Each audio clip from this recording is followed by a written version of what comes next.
Malakas ang hangin. Sinasayaw yung mga halaman ko.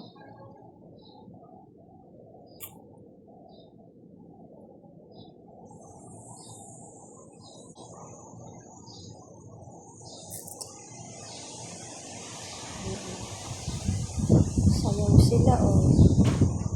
Sunod sila sa tugtog ng hangin. Ay, ang ganda. May bunga na yung mga okra ko. Makikita na sa yung bunga kahit malayo-layo sa akin. Nakita natin. Lahat sila may bunga na. Ito, kitang-kita yung sa kanya. Wow, naku, wag lang sanang mabali sa hangin. Kasi maliit pa sila. Yun lang. Sumasayaw sila sa hangin. Ang daming nalaglag na namang mga santol. Doon, ayun. Puro santol dyan. Ayun ginawa kong bakod kahapon. Ang cute naman. Gagawa ko ulit ngayon. Kasi walang pasok sa school. Oh, pati yung ating sitaw nasayaw. Sana hindi nabali kasi maliit pa yung kanilang katawan. Yan, sa lakas ng hangin, yung mga santol nalalaglag. Ang ganda ng tubo ng aking snake plant. Wow! Ang ganda niya. Umulan kagabi, ayan, nalunod na yung ating sili. So, bawasan natin yung tubig niya. Tanggalin pala natin. Kasi sayang, baka mag-end of the world sila.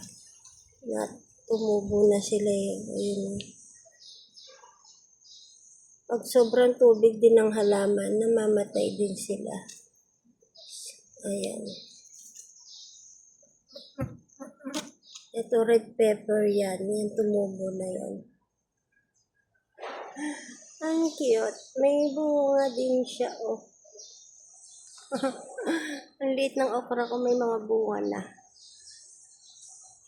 Ang ganda ng ating kalabasa, guys, oh. So, mabilis din lumaki yan. Diba? Mataba din yan paglaki.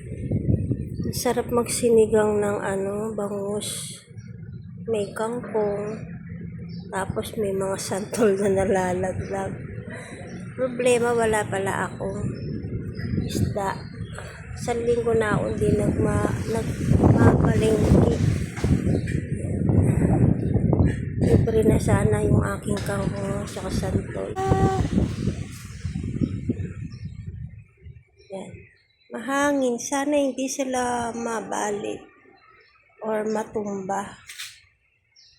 Kasi hindi pa ganun sila kalaki. Oh. Sabihin, hindi pa ganun kakapit yung ugat niyan.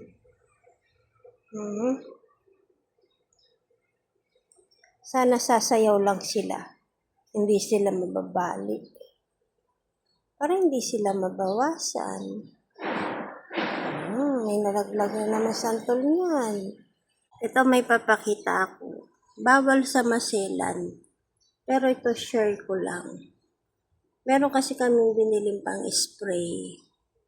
Nakalagay ito pang siya ng ipis. Alam na. Hindi pandabol. Pang end of the world.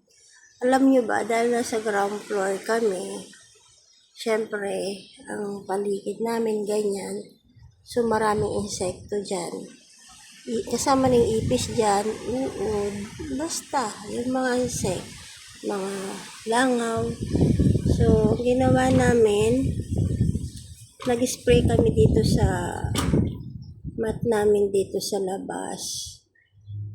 Alam nyo, ito yung kinalabasan niya. Kaya kahit paano safe. Sa mga maselan, wag. Ayan guys, diyan kami nag-spray ng yung binili namin. So, hindi lang pala siya sa ipis effective. Ayan, tingnan nyo. Siguro kung walang spray yan, Yung mga nakikita nyo yan, papasok yan sa loob ng bahay. Kasi gumagapang siya eh. Yan o. So, yun lang. Bawal sa masela.